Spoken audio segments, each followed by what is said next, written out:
A lot of times I'm driving, there's nothing to do, and I shuffle through the radio before I unglue. There's a lot of red on ways, it's traffic, I'm screwed, and I'm wired a bit different than a regular dude. It's not a bad thing, I embrace it, it's true. The radio don't stimulate brain chemistry fluid. The Buddha found nirvana and the Four Noble Truths. Through a meditative process, right action he proved. For me, I require the use of a tool, a detector, pin, pointer, shovel, and beach scoop. I'm meant to work the dirt with my history crew, but everywhere I look, my interest taboo. Most people choose Bieber over Tippy Canoe. What does a detectorist listen to when the radio is full of bad music and news? I need an alternative for me to peruse. Beyond Sight and Sound gets fantastic reviews. A metal detecting show where my thought bubble brews. Thank you, Josh Kimmel, for inviting me to a detecting dork out with guests like yours truly.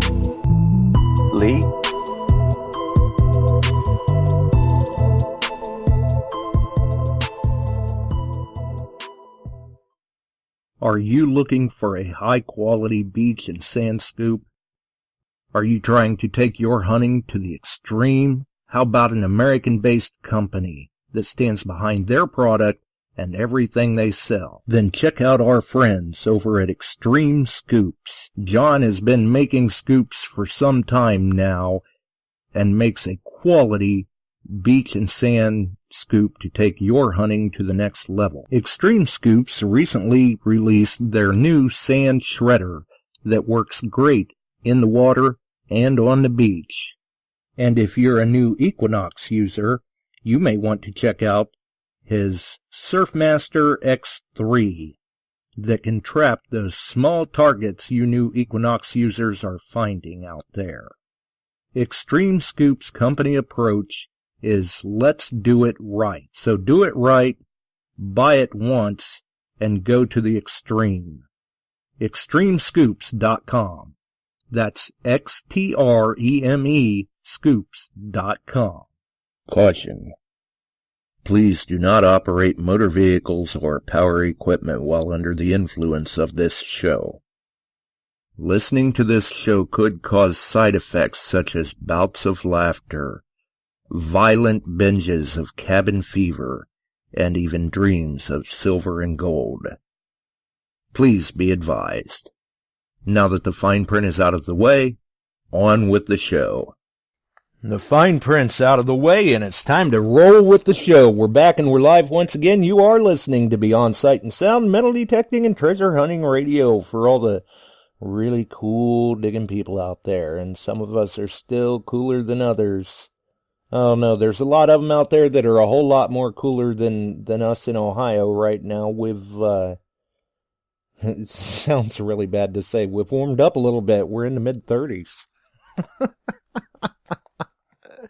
But, you know, we're not necessarily under any snow or ice or anything like that, so that's a plus. That's better than what Illinois and Iowa were doing there Sunday. So, I don't know. We'll see what happens. We'll see what happens. Either way, welcome aboard. I see Thomas is in the chat. He's excited he could make this one tonight. Let's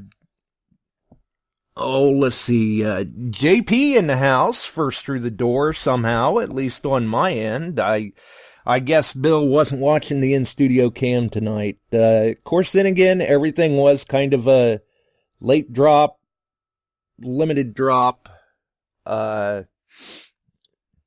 Probably going to be a short show tonight. I don't know. We'll see what happens. Starting to have some problems with the ears again. We'll see though. We'll hang in there. We'll hang out for a while. We'll see what happens. Obviously tonight is open lines. And we'll do another round of our appreciation giveaway. So for those who don't have the Beyond Sight and Sound apparel yet, or haven't found the appreciation giveaway post in the Metal Detecting Beyond Sight and Sound Facebook group.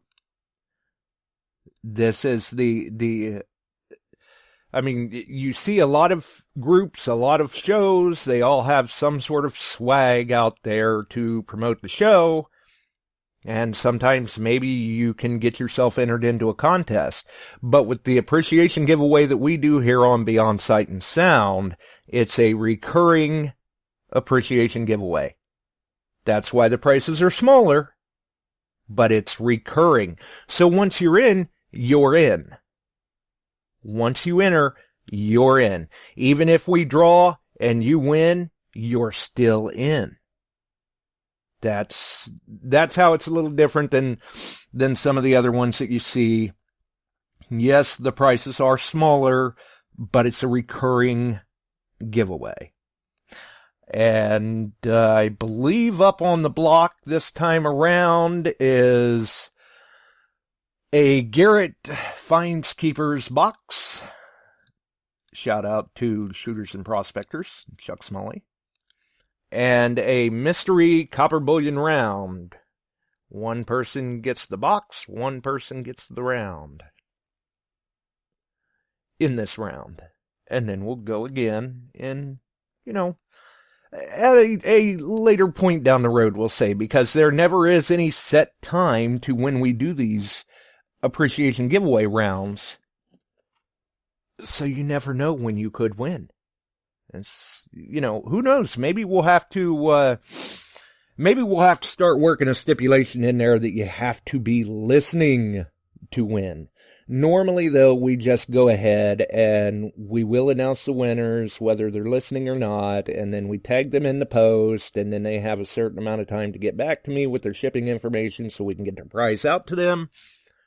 Or, we'll move on and draw another winner, because that's what it's all about, is it's about showing our appreciation to those that show their support. So if people don't bother to come back and check when they're tagged, well, then we move on and award that prize to someone who will check when they're tagged. Or who does follow the show. But that is on the Metal Detecting Beyond Sight and Sound Facebook group. So we see that Scotty's in. Shout out to Scotty D. Elusive's in the house again. Welcome aboard. The Bills are in. Chuck is in. Welcome aboard. Always nice to see Chuck. Paul is in. I.B. Neal recently won himself a gold coin back in, that was last month. We're still in January. That was back in December. So, very, very cool. Congratulations to him on his win. That was a very, very nice coin. And that was given out through Lucky Lou, the Copper Slayer, the Coin Licka. Good little giveaways he was doing there in the month of December. Gonna have to stay on your toes, though. He's planning on doing them randomly throughout the year. Kind of like we do with the appreciation giveaway. So, may want to keep an eye on him, and obviously if you can find him on YouTube, Lucky Lou Detecting, and subscribe to him. Once he reaches 100 subscribers, he will do his first YouTube video. So I'm still saying, let's all go subscribe. Let's get him up there and force his hand. Let's force him into it. Make him do it. Oh, God. Links in the description. First and foremost, as always, our friends at Shooters and Prospectors. Chuck Smalley, the man with a plan. The dealer of choice, the dealer we promote here because he is such an awesome 5-star dealer with great customer service. A multi-line dealer dealing in XP, Note to Macro, MineLab, Garrett, Detector Pro, DetectEd, and many, many more. Also, coincidentally enough, he carries Dean Ricker's control box covers. And those of you that made Sunday's show or caught the archive heard what Dean had to say Sunday. A very, very cool guy to talk to speak with, and I especially enjoyed the story of the White Owl GPS recovery, which if you were here, you heard it too. If you weren't, you can always go back and check the archive, and I'm going to guess that it was, let's see, maybe somewhere. I didn't tag it as a chapter or anything. I didn't take it out and make it like a Beyond Sight and Sound highlight, but it was probably somewhere between 13 to 15 minutes into the episode. So that'll give you a little bit of a clue. You can kind of narrow it down if you're looking specifically for the White Owl GPS recovery story.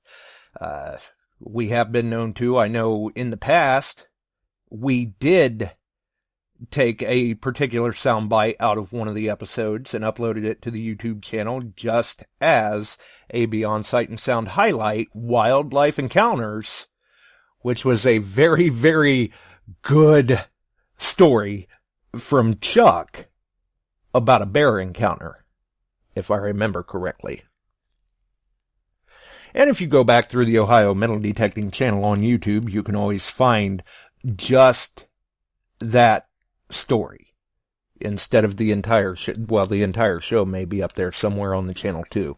But we did select that clip out of the show and shared it as just kind of a highlight, because it was a very, very good story, which those of you that follow the show, you know, Chuck's always got good stories to share. So, we've got that. Our friends over at Extreme Scoops, our friends at DETECTEES.com, our friends at Brute Magnetics, TheRingFinders, Ohio Metal Detecting on YouTube, All Metal Militia on Facebook, Detected Outdoors on YouTube. The Simplex raffle is currently running still. $5 a ticket. Get yourself a quick way to maybe get a Simplex even cheaper. You know, $5 a ticket? Come on. Let's see. Our friends at XP Team USA, Facebook group, website, podcast. Also notice the additional link of the Team USA website. The XP Team USA website has been updated and is on a new domain. Very, very nice layout. Looks like they're getting everything moving along there. It just recently, in the recent past, went live. So they are still doing some changes. But that will be the new XP Team USA website. So there's always that as well. And I think, let's see, we've got the link for Detected Outdoors in there, the YouTube channel. And the links for Metal Detecting NYC on YouTube and Facebook.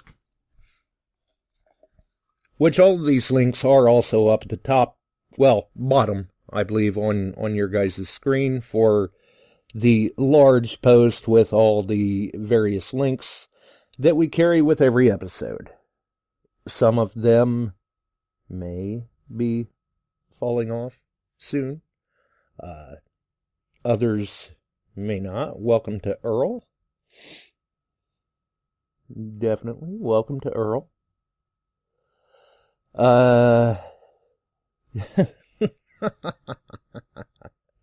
HD as well. Yes, everything I upload to YouTube, I try to do in HD.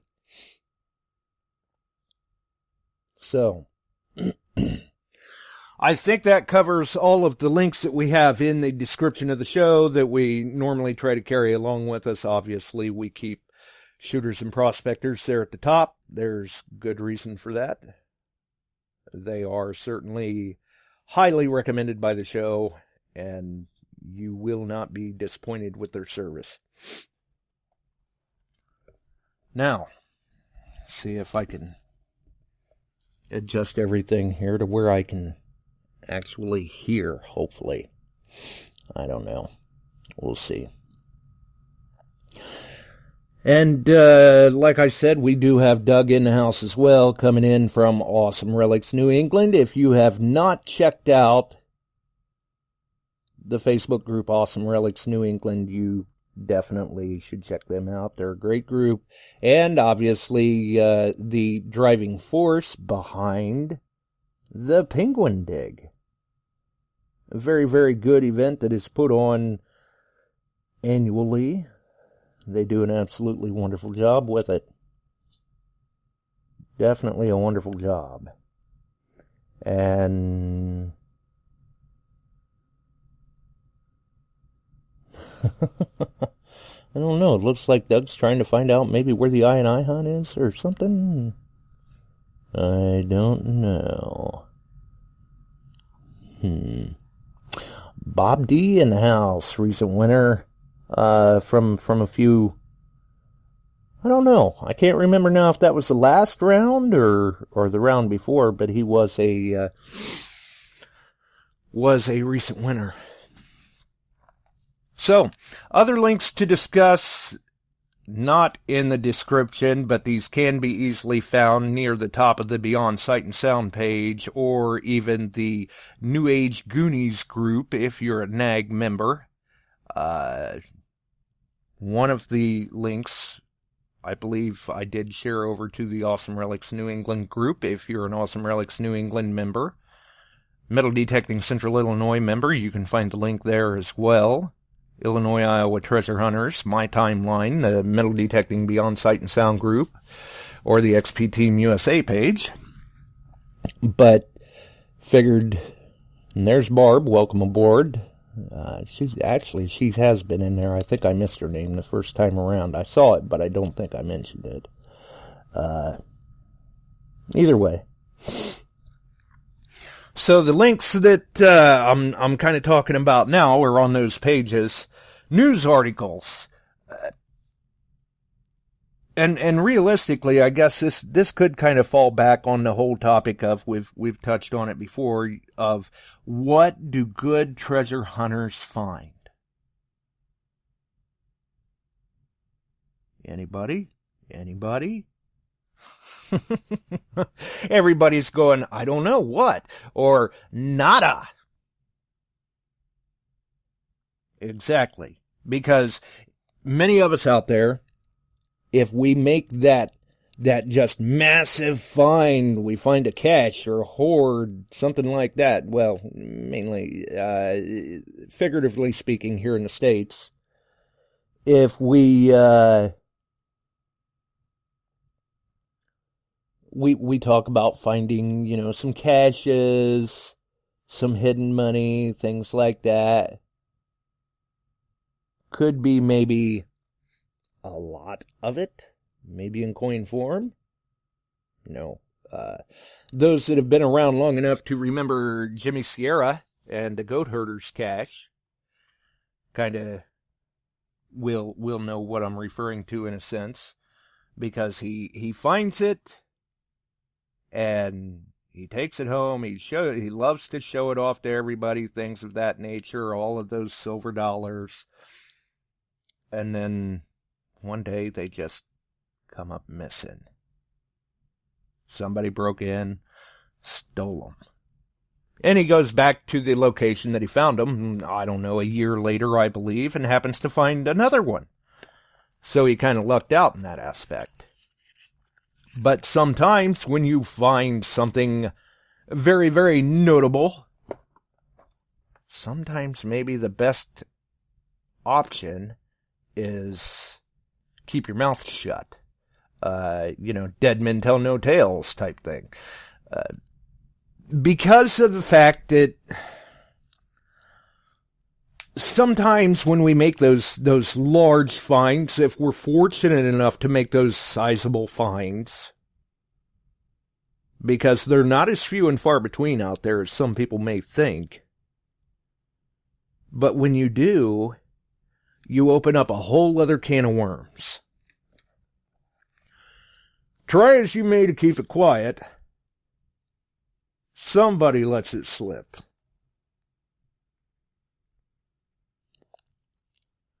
Good example? I'm sure we all remember the stories from a few years back in California where a couple was walking their dog on their own property when they found some cans of gold coins. And they were trying to keep it quiet. They were being discreet. Take a few of them into a coin dealer, and the coin dealer opened his mouth. Words slipped out. And look what happened. You know. So unfortunately, and especially those in the Florida area will know, they'll recognize the name Bobby Pritchett, especially if you're seriously into the treasure hunting community down there, or especially if you're into the salver community down there. And one of the articles that was shared today over on Beyond Sight and Sound was recapping a shipwreck that Bobby had found. Him and his crew, his team of investors, they had spent $4 million roughly, and they were able to locate a shipwreck off the coast of Florida. We'll say, near the Cape Canaveral area. And then, like we've seen with Mel Fisher, like we've seen with Odyssey Marine Explorations, the legal battle ensues. Unfortunately, like we've seen with Odyssey Marine Explorations in the recent past, well, let's back up here. A lot of times when salvage permits are issued, if you are fortunate enough to get a salvage permit from the state of Florida,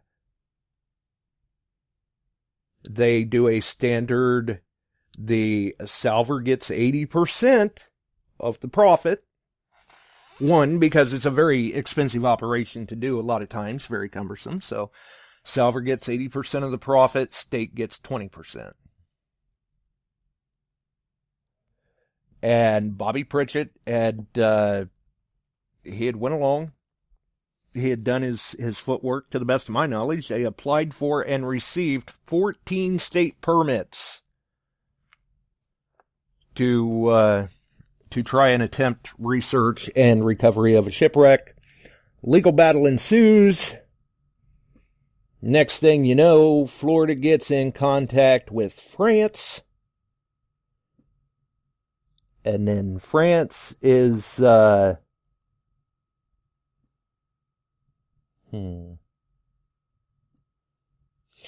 France is obviously in the mix then. And this all drags on for years. I mean, this was, what was it? I can't remember now. The original research grants, permits, investor money, all of this dates back to, say, 2015, 2016. Either way, they run it through the court systems. And next thing you know, France is awarded ownership. Now that cuts the salver right out of it. That's at least $4 million of investor money down the tube. A lot of hard work. And it's unfortunate. It really is. I do have to say, though, I guess in terms of the way that goes, many times they're left with no other option but to try and fight it, appeal it. But realistically, if you are a treasure hunter on a large scale, you have to be aware and know of the fact that on the large scale like that, there is the potentiality for the long, drawn-out legal battles that in the end, unfortunately, the salver may not get much money because it will run on for a long time. Maybe they run out of money and they're no longer able to fight it, and that's a whole other ball of wax that is unfortunate. PA Searcher, welcome aboard. So apparently in the article, Bobby Pritchett, he does something that's a little different.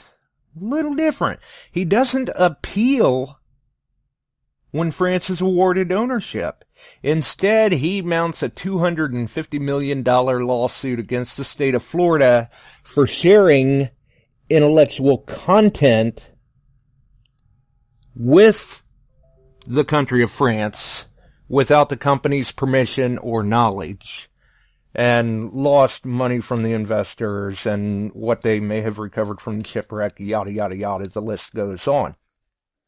But it's a very interesting shipwreck that dates back to the history and the founding of Florida, so to speak. So it's a very interesting story. How's it going, Chuck? Pretty good.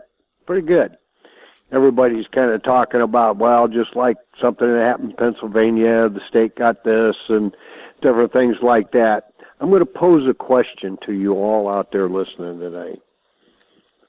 Let's say you're out metal detecting. You are in Calabash City, whatever it might be. They've got a huge park. And they have some wild areas in the park, that they preserved, and park grounds and the typical things. And you're hunting and it's fall and you're into the timber part, and you happen to find out, and you've done a little research on this particular park, and found out there were home sites in this park. And quite a few of them. Now you got some cellar holes and things, and you go back and you search. And you're looking for these, and you come across a cellar hole. And I know a lot of people that can relate with that. Yep, and you find a jar of money, coins, whatever. Right. You've made this recovery, you get it back to your car, you run home with it, you've taken pictures, you're all excited, and the first thing you do is I'm going to show everybody what I found. You put it on Facebook, and you happen to not pay attention. Some of the photographs you take, if you go into them, you can actually get the GPS coordinates. GPS thing. You got it. Geotagging. Somebody that's savvy enough sees that find, finds out, figures it out, finds out it was on city property now. And somebody owned that property. The city bought it from them years ago. So all of a sudden the word's out. You've taken a jar of coins home, and it may be a fairly valuable bunch of silver, maybe gold coins. Who knows what was in there? And the legal battle ensues. Right. Are you a metal detector telling everybody what you found, or are you a treasure hunter that can keep his mouth shut, or hers? And that's what separates the group. That's right.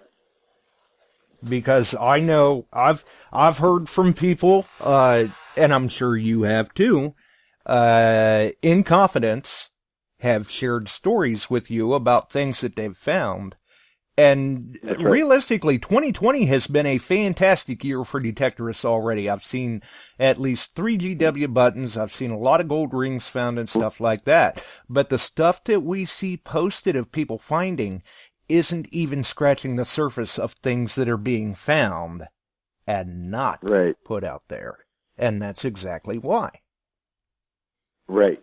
Years ago, you were talking about Jimmy Sierra. And you've got your Charles Garrett, and you've got Mel Fisher and what he went through. And some of these guys, they found some fantastic phenomenal things. Phenomenal finds. I learned some quick lessons many years ago on metal detecting, and I'll relate to one or two of them, and finds that you come up with or places that you hunt at.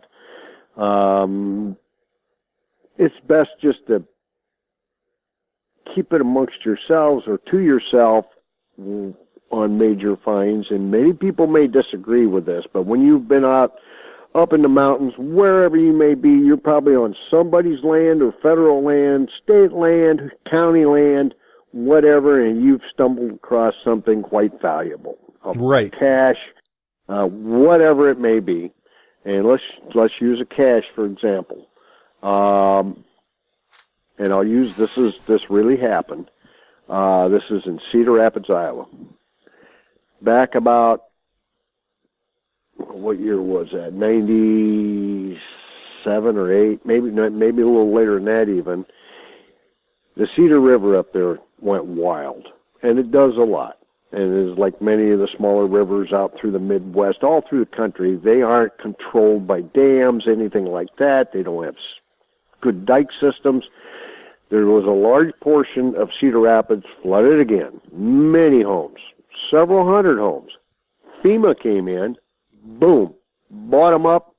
Now they went in to tear these houses down and literally turn it into parkway. It'll never be built on again. No one can build there, that type of stuff. The cities let people go detect around them. They didn't care. They were bulldozing everything. While they were tearing the house down, one of the guys on the backhoe was pulling a porch off. As he pulled the porch off, they were loading the material in. He was scraping the ground flat. He noticed something. Hopped off the backhoe, walked over, picked up what he found, which was a 2.5-gallon crock. His co-workers saw him carry something to his truck. With the tractor in idle, he left. He flat left. One of the guys got curious and was finding silver dollars laying on this. A friend of mine up there caught wind of it, went and detected that. He picked up, I think it was 93 more silver coins that the guy had spilt or had fallen out. And who knows how many more. They fired him off the site. The gentleman was fired from the site, but no one could really say he had money with him. He kept his mouth shut, and whatever he got, he kept. Right. But that kind of thing happens. Now, treasure hunters get into sites like that. They find something like that, and I have had experience with this in the past. It's best just to say, I know nothing. I found nothing. Show them, don't say nothing. Yep. But when you are publicly advertising yourself, using Odyssey as the example, as treasure salvers, and they have some of the finest equipment in the world to go out and seek wrecks. Yes, and they then apply for the reclamation of those wrecks and what they found. And I believe the name of the ship, was it the Garisopa off Italy, Black Swan? Oh, yeah. The Black Swan was off the coast of Portugal. Yeah, Portugal. Well, it got to the point that with that one, politicians in the United States cut deals with trading artwork, so Portugal, Spain, whoever got it, could have their gold and silver back. And we aren't talking a little bit, we're talking tonnage. And the investors and Odyssey were met at the dock when that ship come in. Everything was taken. It was all shipped over there. There was some political deals on artwork traded, and yes, there was. You guys are going to love the name that's behind it, the Clintons. Mm-hmm. Yep, We're 100% behind this deal. Screw the investors, screw the company. We're going to make a deal with these to get these artworks changed. Everybody gets everything, and we'll all be happy. So, sometimes it's best just to say. And just to put that into perspective, I mean, with the Black Swan project, we were talking about somewhere in the neighborhood of 540,000, 590,000 gold and silver coins. Right. The Explorer was actually... Mars, yeah. It weighed up into the ton. The Explorer was actually pulled into port twice and searched, and they never found anything because Odyssey had it all snuck back to Florida before the legal battle started. And then they were blockaded by the Navy. Yeah. Not our Navy. Yeah, literally had gunboats around them. It's like, whoa. Exactly. So it gets pretty serious when you're talking billions of dollars. Mm-hmm. And they lost all rights to that. And to put it into a little more perspective, with a company like Odyssey Marine Explorations, it's an expensive operation to run. Just doing the research and the side scan sonar and all of that. But once they drop that ROV in the water, operating costs go up to somewhere in the neighborhood of $20,000 a day. And these recovery projects can take hundreds of days. Right. And you know, it's all great that we're out there, and I do the same thing. We pop a mercury dime, we get a gold ring. You might find something kind of really interesting. It's fun to see what each other's finding. That neither here nor there. Absolutely. But I have seen a few that have come up, and I kind of bite my lip going, that's something that you might not want to be showing everybody. Right. And, you know, if you're hunting in England, there are laws, and they protect the treasure hunter and the landowner and the government, and really they're in place for a reason because of the amount of stuff that's found there. Scotland, same thing. But over here, it's state by state. And it can be county by county. Yep. And I'll give you... and I've seen it go both ways. Yep. I was hunting years ago, and here's a mistake I made. Back in the late 70s, I'm going up to a county above here. I went to the sheriff. I got permission to hunt the courthouse. And I'd go up, and Jill and I run up there. This is a long time ago. And literally, it was loaded. I mean, I was finding stuff around that old courthouse. It was fantastic. A couple years went by. The county newspaper, which they put out a weekly newspaper, not a daily, a weekly thing at the time. Guy walks over to me, and he asked me, what are you doing? I have watched you for several years here. Come up here and you run your machine. I said, well, I'm digging coins and old rings and things like that. And I never, I swear on the Bible, ran into anybody else at that time detecting that site. Right. Okay. He says, can I take some pictures of this? And, you know, of course, oh, yeah, go ahead. I took some pictures. He did an article. Bam. I went up. A couple of weeks later, I'll bet there were 30 guys there. Yep, the door opens wide. And I just went, wow. Cause and effect. And I continued to hunt. I mean, it was still good hunting. It's a huge area around this courthouse. And Jesse, if you're listening, I'll tell you right where it was at because it was in the paper, Mount Carroll. Jesse's probably going. It was very old. Jesse's probably going. I'm not even going to bother. Chuck's already been there.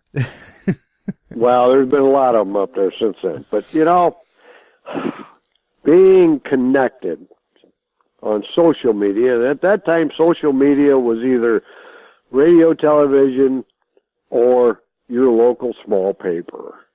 Right. Now think of what had happened if those pictures had hit the social media that we have today.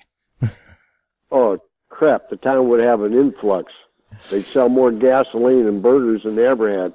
Right. They'd have been there before you got out of there that afternoon. That's right. Unfortunately. But you know, well, Doug just posted he's in a local magazine. Well, that's one thing. You know, today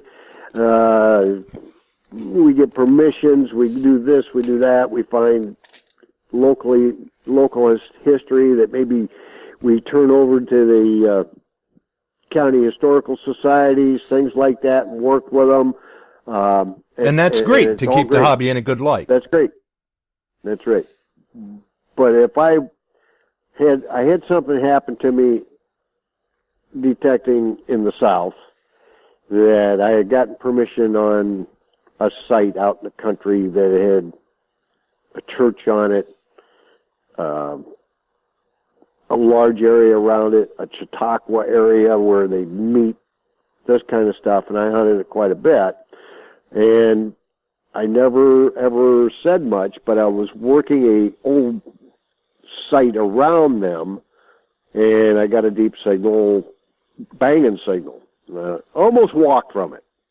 Really, almost did. I'm thinking, oh, there's another doggone mason jar lid. And I They found a sound bunch so of mason good. jar lids. Oh, they sound so good. I better dig it. And this time it had a jar connected, and this time it had coinage in it. A fair amount, in fact. Put it in the back of the car. Boom. Drove back up to the in-laws later. Jill said, well, did you find anything today? And I was showing her. I said, yep. And I got to go get something out of the car, and went right down to the basement in the father-in-law's shop and started working on it. I had 442 mercury dimes in one jar. There you go. Nice. Never, ever posted any pictures, didn't drag it down to the club, didn't do anything. Right. And that's been 30-plus years ago. But it was just a chance find. But I still have hunted that site. Even today I've went back down there and hunted on that site. Even with more intent, when I get larger signals, I continue to dig it well. So, right. you know, I didn't take a bunch of pictures, try to put it in a magazine. I probably could have, all kinds of stuff. It's just the chance finds that you make like that. Sometimes you want to just keep it in your back pocket. Yeah, sometimes, I mean, it's great to share the things that we find.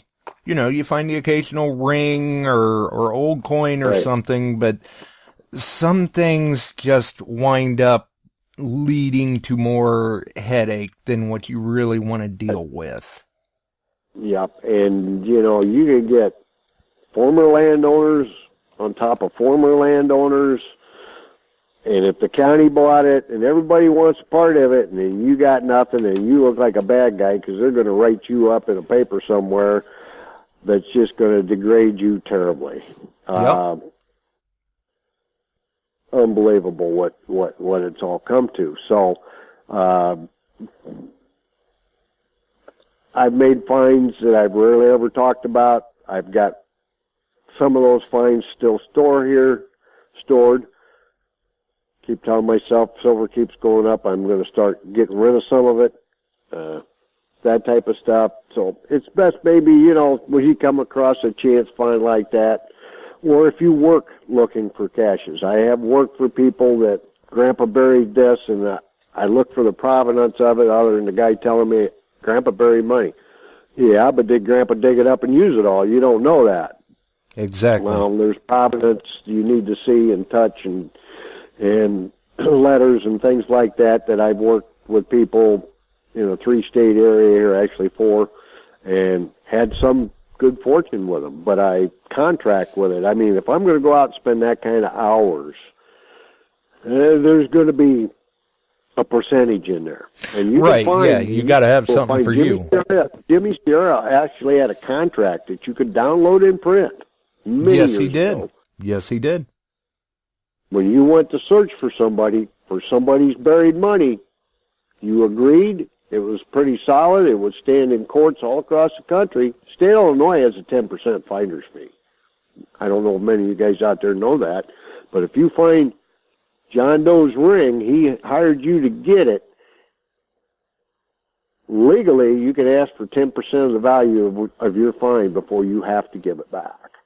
Right.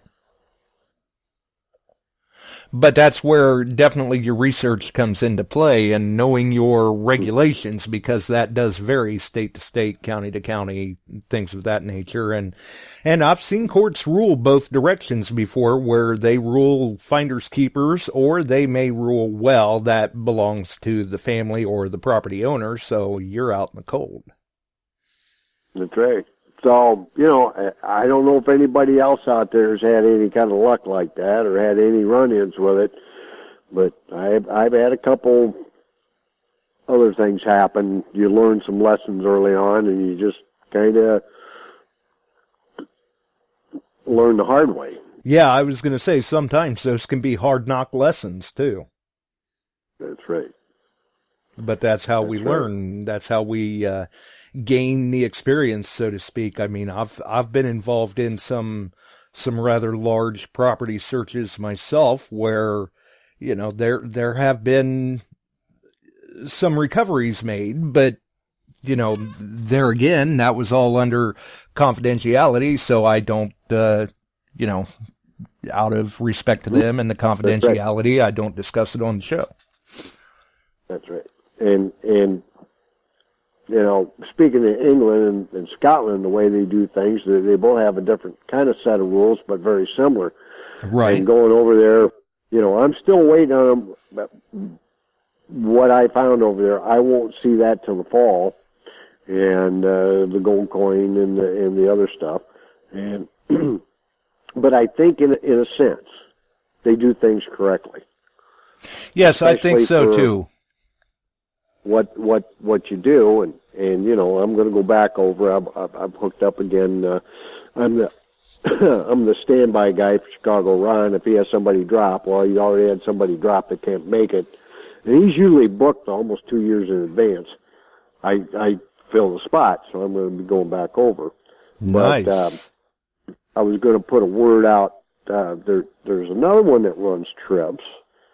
And they've got some openings. If anybody's just dying to get over to Scotland, if you go to Andy and Charlene's website, they host trips over to Scotland. They've got some openings. And if you go to their website, Treasure Hunters Outfitters, and you click on it, you go to trips, they got some openings, and you could go over there and hunt in Scotland with them, and then you go into Edinburgh, and then you go out and travel around, and they got they stay in good hotels, and it's reasonably priced. So I told her, I said I'd plug it a little bit if I got a chance, because they're looking for more hunters. They've got 3 trips. You can look at the dates and the costs and everything on their site. But I'll tell you what, I've been there a couple times over to England. It's well worth the trip. Oh yeah, great opportunity. Great opportunity, and I'll tell you what, you just don't know what you're going to dig up, and getting to dig things that are multi-centuries old is a fun thing. Absolutely. Really, I mean, I'm not seeing a downside there. It's pretty cool. So, Treasure Hunter Outfitters, get on there and take a look if you're in the need to go overseas and go once. And right. Charlene run a good show too. Yeah, definitely. And they're again a very, very professional outfit when they go. I have heard Andy talk about his trips before. He really enjoys them. Yep. So that's something I told her I'd plug out there. I was talking with her today. They're coming to our hunt. That's and right. We'll be doing a couple 1-hour classes. Give you some insight on some of the better detectors out there. Right, if you can't quite wrap your mind around some of it, obviously, if you've been lucky enough to get a hold of Andy's books, he really puts it out there down to layman's terms where it's very easy to understand. And I'm sure his classes are no different. If you got the Knox, if you got the DES, if you've got the CTX 3030 or the E-Track, I mean, I've read other books by other people, and they all do a good job, but Andy breaks it down and tears into it more than most people, not just on that particular machine, but in each book, proper recovery, metal detecting basics, metal detecting what you're using the machine, what it's actually doing while you're using it, that kind of stuff. There's nobody better. Right, what those settings are used for, why they're used, programs that users have tried out in the field that are tried and true, they work for them, and even some great photos of finds made with some of those programs. Right. So, anyway, you had my interest spiked on what to do if you find something or what not to do, and I've had some experience on both sides of that. So, seen some pretty good things recovered. Oh yeah, not much set. Not much said about it. But Yeah, boy, like absolutely. you said, you can look online anytime now. Man, the guys, they're making some recoveries that are just phenomenal. Yeah, and that, like I said, and you've even mentioned before too, what we see being posted is great to see, but then you got to stop and realize what we're not seeing posted that's being found, and wow, it's mind blowing. Yep. And some of the things that come up are just phenomenal. Just phenomenal. So, absolutely. Well, anyway, I'll get out of here and see if somebody wants to call in and chat about it too. So, all right. Well, thanks for the call. Things lined up for our hunt, guys. I club hunt coming up there in June. I'd like to see a lot of you there. I know the Bills are looking forward to it. They're excited. Is a Florida hunt next weekend? Where's that one? Yeah, the countdown started. I think it is next weekend. That would be Florida Hunt 6 with Greg Papello. Mm-hmm. I want to say it's up there. I can't remember the town now, but I want to say it's up there, kind of northern Florida region. Mike Boyles. I wanted to go to that, but some things have changed, and we aren't able to go, and that's just the way it is. That's life, and we'll see what's going on. Jesse, we got to get together. You got to get your softball done there for a little bit, and we got to work on a couple details, and then we can get that flyer out. Other than that, Josh, you have a good night. You too. Thanks for the call, Chuck. Yep, everybody else out there, go out and find something. We'll talk to you later. We'll see you. Yeah, I think the softball is starting to become a year-round process for Jesse. It's kind of like a second occupation. But and speaking of things that do pop up, contracts and paperwork can be good sometimes. The other article that was shared came off of Coin Week. There is a salver company fixing to start recovery of, I believe, the RMS Republic, which is a shipwreck that went down off of the coast of Nantucket, off of Nantucket Island back in 1909, that the gold and silver on that particular wreck could value up to $7 billion. That's a lot of money. What do you think about that, Mike? That's more money than I can conceive of. Yeah, that's that's a lot of real. If you like to collect half cents and turn it all into half cents, you imagine how I don't think you could buy every half cent there is out there with that much money and have money left over. Yeah. All I know is that many billions. That's a lot of zeros going on behind that number. I'd have to buy the asylum here to have room to store all those coins. Yeah. If it were in coin form. And you may not even have enough room then. I don't know if the structure could withstand that though. A bird land on the roof would be enough to cause the whole thing to crumble down. No, we don't want that. That's a lot of moolah. Yes, it is. That is a whole lot. I was listening to all this talk about treasure. Right. Just give me a chance to have the choice to make about treasure. Right, yeah, exactly. Some of us are just out there going, I just want to be able to have the opportunity to make that decision. Yes, just give me the chance, I'll make that choice. I'd love to cross that bridge. Right, yeah, cross that bridge when you get to it. And right. you never know the types of locations that you hunt. Sometimes it's entirely possible you could pull up a jar of coins or something. I know of a guy who's pulled up 2 jars of coins. Right? Yeah, I mean, it does. It happens out there more often than what a lot of people realize. And it's just simply because we don't see it. So, as a voyeur of social media, we're kind of numb to it because we don't see it happen very often because people don't post it. Now, when I was working my supervisor, my immediate supervisor, in the research group I was working in, when I was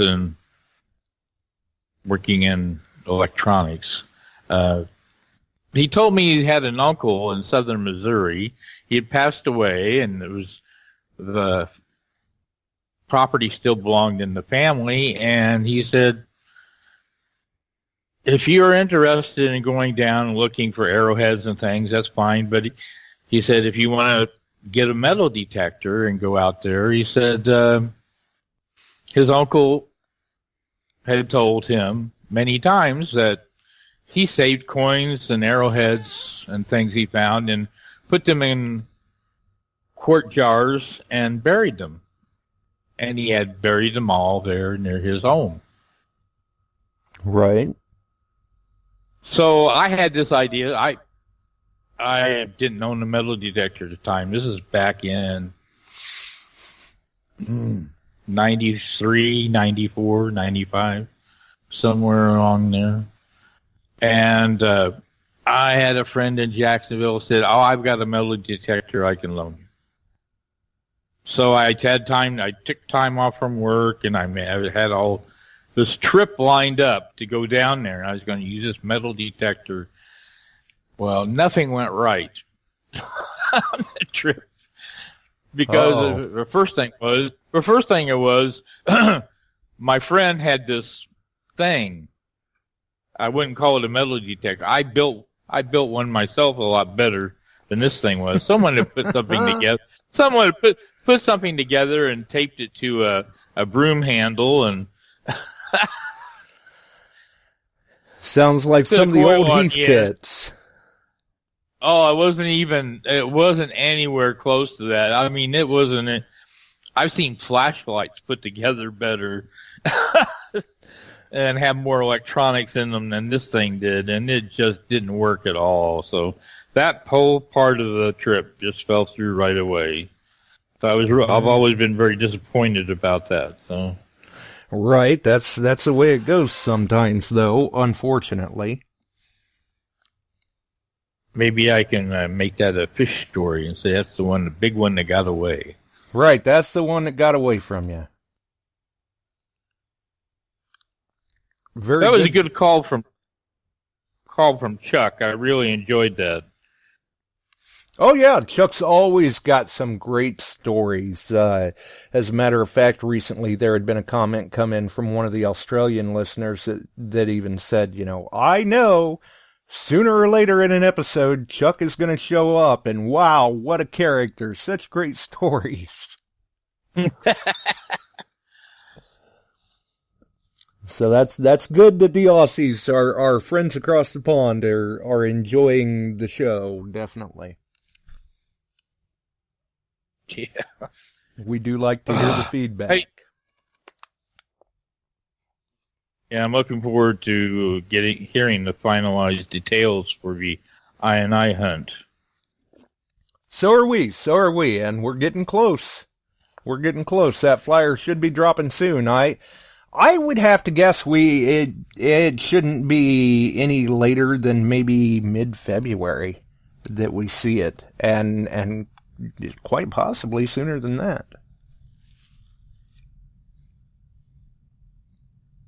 So yeah, we'll see what happens. It sounds like it. Sounds like it could be any time now. Absolutely.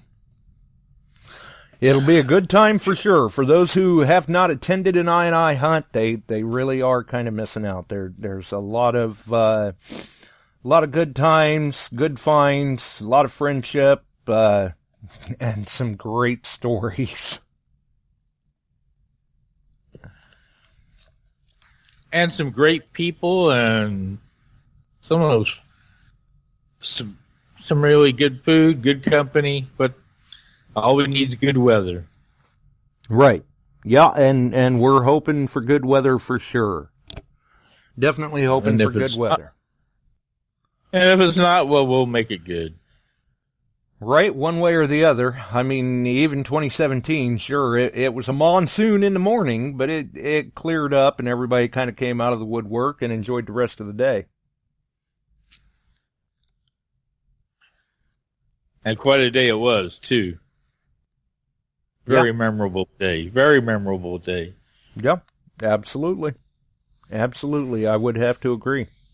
And a nice park, too. It was a nice environment there. I was going to say earlier that sometimes even smaller finds can end up causing problems online. Oh, yeah. I had a situation where I posted a lot of Civil War era finds. It's small things, three ringers and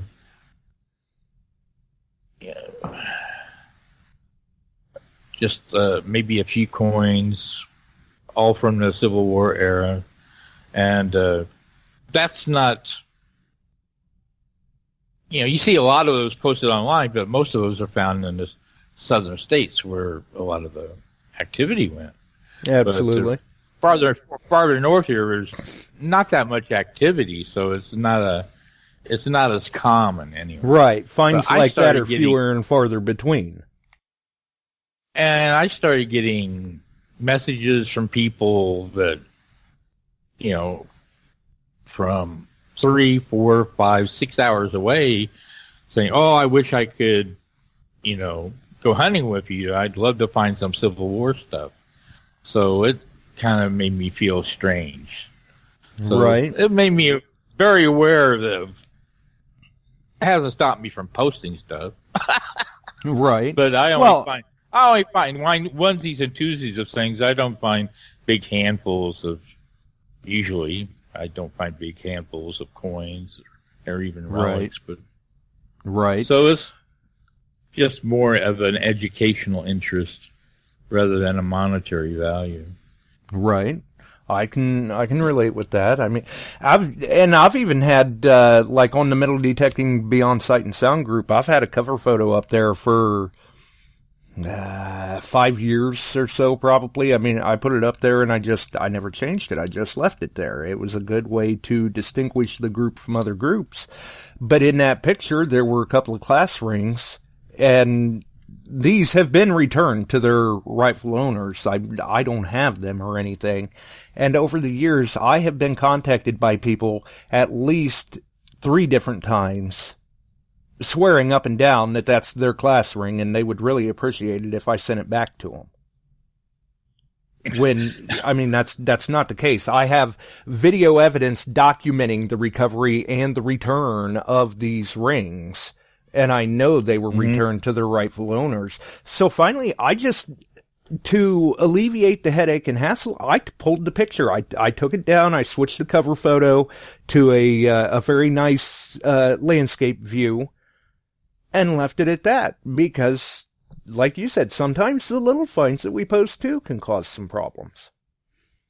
Another incident I had, it was a simple ring. It was a fairly easy to find ring, a Celtic ring, as a matter of fact, silver, sterling silver ring. Yeah, nice looking ring. I posted online. Nice looking rings, yes, but you could find them. I had a young man that said he was a school friend of my oldest daughter. And he had messaged me that he would like to buy that ring.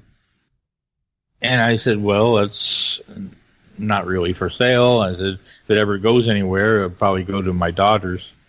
Let them fight over it. Right, they can decide what to do with it. Or I could give it to my granddaughter and decide it for them. But it's nice to have options in life. But he just creeped me out because I told him, I said, you know, you could. I even gave him the link where he could buy one online. He didn't want to buy one online. He wanted to buy the one I found. Right. Well, I've seen people like that. That got kind of creepy. That got really creepy to me. Right. Yeah, you definitely have to, especially in the day and age that we're in now, you definitely have to kind of keep your guard up on some of that stuff. So, it makes life very amusing.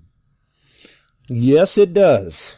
Yes, it does. And it reminds me why I live here at the asylum and amongst these padded cells, as Jesse says, and Ohio says. They're only padded. They're only padded in solitary confinement, you know. Right. Only certain areas are padded.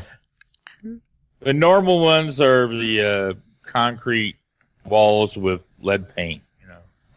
Right. There you go. There you go. Well, it's definitely been... Go ahead. Yeah, I noticed you've been sounding pretty sniffly tonight. You're still suffering, I can tell, and I got my coughing over earlier before I called in. Yeah, unfortunately, I think I may be coming up with round 2 of this stuff. Chuck says, don't eat the paint chips. Well, you know. No, I told Jesse earlier I saved the chip. Well, I don't. Inmate 420 saves the chips to give to the cook. Cook uses them and he grinds them up and it adds color to the gruel. Yeah, there you go. Be careful on chili day. Chili day. Right, or any soup for that matter. But hey, that's sometimes you got to roll with the punches. Yeah. At any rate, I'm going to back out of here and let you get on with the show. I'm certain we're going to close it off soon. And I'm fading fast here. My energy level is pretty low. Like I said, I haven't been feeling that well myself. So. Right. Yeah, I know. Have a good night. All right, you too. Thanks for the call, and like I've said before, hopefully you get to feeling better soon, because that stuff's no fun. Yeah, I've had a little bit of energy today, but it's running low. Normally, I'm waking up around the start of your show, and I miss my afternoon nap. I can definitely relate. I know how it goes. It's really messed up my sleep patterns, and just when this stuff gets you, it really knocks out your energy level, and it's tough recovering from it. Yeah, Ohio says it's cruel and unusual punishment. There you go. I couldn't have said it any better. That's Ohio Relic Hunter for you. Definitely. Well, thanks for the call, Mike. Yeah. Well, you take care and get better, and we'll talk to you later. Good night. All right. We'll see you. Well, my chat has locked up. Hopefully, everybody's still having a grand old time in the chat. I think, much like Mike, my energy level is starting to drop, and I'm starting to fade. But before we go, we do have some giveaway winners to announce from our appreciation giveaway. And those are, for this round of our appreciation giveaway, Chris Benoit, B3 Relic Recovery on YouTube, is the winner of the Garrett Keeper's Finds box. So congratulations to him, blah. Ooh. And for our second one, our mystery copper round, actually was in here earlier. I don't know if they still are or not. If they're not, maybe you want to go over and tag them on Facebook, send them a message and say, you missed out. But our second winner is Doug Bowden from Awesome Relics, New England. He wins the mystery copper round. So congratulations to him. And, well, I don't know. Maybe we'll kind of make it a themed copper round since he's over there closer to the East Coast. Maybe we'll send him a Meg or something like that. But we'll see what happens. Either way, if they would like to contact me with their shipping information, we will get their prices sent out to the respective people. And definitely appreciate their support and entering the appreciation giveaway. Obviously, if any of you do have the Beyond Sight and Sound apparel, whether it's the t-shirt, the long sleeve shirt, the hoodie, the sweater, the cooling towel, if you find the post in the Metal Detecting Beyond Sight and Sound Facebook group, it's not hard to find. It usually floats up there near the top. I try to bump it fairly regularly so it stays up there close to the top. Then you can get yourself entered. And like I said before at the beginning of the show, once you're in, you're in. As long as we can continue to do the recurring giveaway, once you're in, you're in. Even if you won before, you're not taken out of that. It's just a small way that we can say thank you for the support that you all give to the show. And that is in a big part due to the great people that support the show, like Shooters and Prospectors and Detectees and people of that nature.